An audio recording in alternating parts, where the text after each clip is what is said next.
बिस्मिल्लाहिर्रहमानिर्रहीम। अस्सलाम वालेकुम स्टूडेंट्स। आज हम मताला पाकिस्तान में नया चैप्टर शुरू करेंगे जिसका नाम है ज़मीन और माहौल, और यह है चैप्टर नंबर 3। इसमें हम आप देखेंगे कि आबो हवा के इंसानी ज़िंदगी पर असरात क्या होते हैं। सबसे पहले हम ये देखते हैं आबो हवा होती क्या है। किसी भी इलाके की ज़्यादा देर तक मौसमी कैफियत को हम आबो हवा का नाम देते हैं। अगर वहाँ ज़्यादातर मौसमी कैफियत ठंडी हो तो वहाँ की आबो हवा ठंडी होती है, और अगर वहाँ का मौसम ज़्यादा देर तक गर्म हो तो वहाँ की आबो हवा गर्म होती है। तो हम ये देखेंगे कि आबो हवा इंसानी ज़िंदगी पर हर तरह, मुआशी तौर पर, माशरती तौर पर, समाजी तौर पर, सियासी और तजारती तौर पर हर तरह असर अंदाज होती है। जो लोग सर्द इलाकों में रहते हैं उनका खाने पीने का अंदाज, खाने पीने की चीज़ें, लिबास, रहने सहने का अंदाज गर्म इलाकों के रहने वाले लोगों से मुख्तलिफ होता है, और इसी तरह उनकी तजारती सरगर्मियाँ भी मुख्तलिफ होती हैं, जिसको कि हम आगे चलकर देखते हैं। तो हम सबसे पहले देखते हैं कि पाकिस्तान के शुमाली इलाकों में मौसम किस तरह का होता है। पाकिस्तान के शुमाली इलाके तकरीबन पहाड़ों से घिरे हुए हैं, और ये इलाका सतह समंदर से कई हजार मीटर बुलंदी पर है। जैसे जैसे हम बुलंदी की तरफ जाते हैं वैसे वैसे दर्जा हरारत में कमी वाक़या हो जाती है, और पहाड़ी इलाकों का मौसम सरमा में -डिग्री तक भी चला जाता है। यहाँ मौसम सरमा में ज़्यादातर बर्फ़बारी होती है, और यहाँ के रहने वालों की ज़िंदगी घरों तक महदूद हो जाती है। मौसम सरमा के शुरू होने से पहले ये अपनी तमाम तर ज़रूरियात ज़िंदगी अपने घरों के अंदर ज़ख़ीरा कर लेते हैं, और घरों में ही बैठकर फिर मुख्तलिफ़ किस्म की दस्तकारी करते हैं, मुख्तलिफ़ किस्म के काम करते हैं, ताकि मौसम बहार के आने से वो इन कामों को जो इन्होंने किए हैं उनको बेचें और अपना कारोबार कर सकें। इसके अलावा जो लोग मवेशी चराते हैं वो मौसम सरमा में मैदानी इलाकों में आ जाते हैं, क्योंकि मौसम सरमा में वहाँ पर सरसब्जा ख़त्म हो जाता है, चरागाहें ख़त्म हो जाती हैं। लेकिन मौसम गर्मा के शुरू होते ही वो जो बर्फ़बारी मौसम सरमा में हुई थी वो पिघलती है, पानी नदी नालों का रुख करता है, वहाँ पे चहल पहल शुरू हो जाती है, और ना सिर्फ वहाँ के रहने वाले लोग अपने घरों से बाहर आ जाते हैं, बल्कि बहुत से सयाह और मैदानी इलाकों के लोग वहाँ सैर व तफरीह के लिए जाते हैं, जिससे कि वहाँ बहुत ज़्यादा रौनक वो बढ़ जाती है।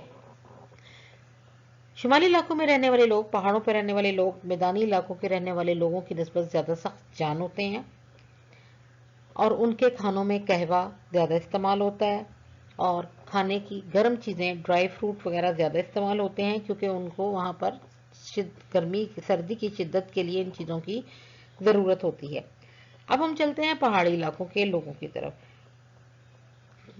पहाड़ी इलाकों के लोग जो हैं वो, यहाँ का इलाका निस्बतन कम गुंजान आबाद होता है। यहाँ पर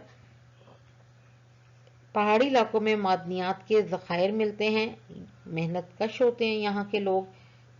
और देखते हैं कि मैदानी इलाकों की आबो हवा जो होती है वो मौसम सरमा और मौसम गर्मा में तकरीबन दोनों इलाकों में शिद्दत की होती है। ये आबो हवा मुख्तलिफ इक़साम की फसलों, सब्जियों, फलों के लिए बहुत मौजू होती है। मैदानी इलाकों में दरियाओं की लाई हुई मिट्टी होती है, जिसकी वजह से ये इलाके बहुत ज़्यादा ज़रख़ेज़ होते हैं, और यहाँ के लोग जो हैं वो ज़्यादातर ज़राअत से मुंसलिक होते हैं। मैदानी इलाकों में गर्मियों में सख्त गर्मी होती है, जबकि सर्दियों में पहाड़ी इलाकों की निस्बत सर्दी कम होती है। यहाँ के रहने वाले लोग जो हैं वो ज़्यादातर गर्मियों में मशरूबात का इस्तेमाल करते हैं, ठंडी चीज़ें इस्तेमाल करते हैं, और उनके खानों में भी पहाड़ी इलाकों की निस्बत गर्म चीज़ों का इस्तेमाल कम होता है। ये इलाके पहाड़ी इलाकों की निस्बत ज़्यादा गुंजान आबाद होते हैं। ज़राए आमदोरफ्त यहाँ ज़्यादा बेहतर होती है पहाड़ी इलाकों की निस्बत, और मंडियों तक रसाई सामान की ज़्यादा आसानी से हो सकती है। अब हम चलते हैं सहराई इलाकों की तरफ। पाकिस्तान में सहराई इलाकों की आबो हवा गर्म और खुश्क होती है। दिन के वक्त तो दर्जा हरारत सख्त गर्म होता है, जबकि शाम में दर्जा हरारत में फ़र्क पड़ जाता है। मौसम गर्मा में यहाँ खसूसियत ये रखता है कि इन इलाकों के लोगों की ज़िंदगी वो मौसम गर्मा में भी बहुत ज़्यादा सख्त होती है।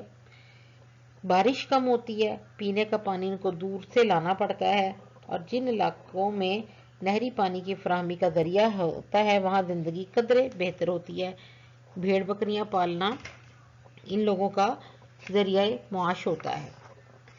اس کے بعد ہم دیکھتے ہیں کہ سطح مرتفع بلوچستان کی آب و ہوا کس طرح کی ہوتی ہے۔ سطح مرتفع بلوچستان کی آب و ہوا میں موسم گرما میں گرم ترین اور موسم سرما میں سرد ترین ہوتی ہے۔ موسم سرما میں بعض مقامات پر تو برف باری ہوتی ہے، لیکن پاکستان کا یہ علاقہ خشک ترین علاقہ ہے۔ موسم سرما کی برف باری اس علاقے میں پانی کو ذخیرہ کر لیتے ہیں یہ لوگ، اور اس طرح جب گرمیوں میں یہ پانی نشیبی علاقوں میں آتا ہے تو ندی نالوں میں جمع ہو جاتا ہے، وہاں پھر کاریز کے ذریعے جو ہے وہ کھیتوں تک اور فصلوں تک اور باغوں تک یہ پانی پہنچایا جاتا ہے۔ اور یہ کاریز زمین دوز نالیوں کو کہتے ہیں، جن کے ذریعے جو پانی ہے کھیتوں تک پہنچایا جاتا ہے تاکہ درجہ حرارت سے اور پانی بخارات بن کر اڑ نہ جائے اور فصلوں تک پہنچ جائے۔ یہاں کے رہنے والوں کی آمدنی کا زیادہ تر دار و مدار بھیڑ بکریاں پالنے پر، مویشی پالنے پر ہوتا ہے، اور یہ علاقہ پھلوں کی پیداوار کے لیے معدنی وسائل کی دولت سے مالا مال ہے۔ یہاں کے لوگوں کا ذریعہ معاش بھی مقامی وسائل کی دستیابی پر ہی ہوتا ہے، جیسے یہاں کے لوگ زیادہ تر کانکنی کرتے ہیں اور ان کے پھلوں کے باغات ہوتے ہیں جن سے یہ کام کرتے ہیں، اور مقامی طور پر چیزیں بنا کر جو ہیں وہ فروخت کرنا ان کا ذریعہ معاش ہوتا ہے، یا پھر بھیڑ بکریاں پال کر یہ لوگ کام کرتے ہیں۔ تو اب ہم نے دیکھا کہ میدانی علاقوں کے لوگ زراعت سے منسلک ہوتے ہیں، اور پہاڑی علاقوں کے لوگ جو ہوتے ہیں وہ زیادہ تر ہاتھ کی دستکاری کرتے ہیں، یا اس طرح کے کام کر کے اپنے ہاتھوں سے کام کر کے اپنے ذریعہ معاش کماتے ہیں، یا بھیڑ بکریاں پالتے ہیں۔ تو ان کے رہنے سہنے میں اور کھانے پینے میں تقریباً فرق ہوتا ہے۔ پہاڑی علاقوں کے لوگ زیادہ گرم چیزیں استعمال کرتے ہیں، جبکہ میدانی علاقوں کے لوگ جو ہیں وہ ٹھنڈی چیزیں استعمال کرتے ہیں۔ تو اس طرح آب و ہوا انسانی زندگی پر ہر طرح سے اثر انداز ہوتی ہے۔ آج کے لیے اتنا ہی کافی ہے۔ انشاءاللہ تعالیٰ پھر باقی کا سبق ہم کلاس میں پڑھیں گے۔ اس وقت کے لیے اللہ حافظ، اپنا بہت خیال رکھیے گا۔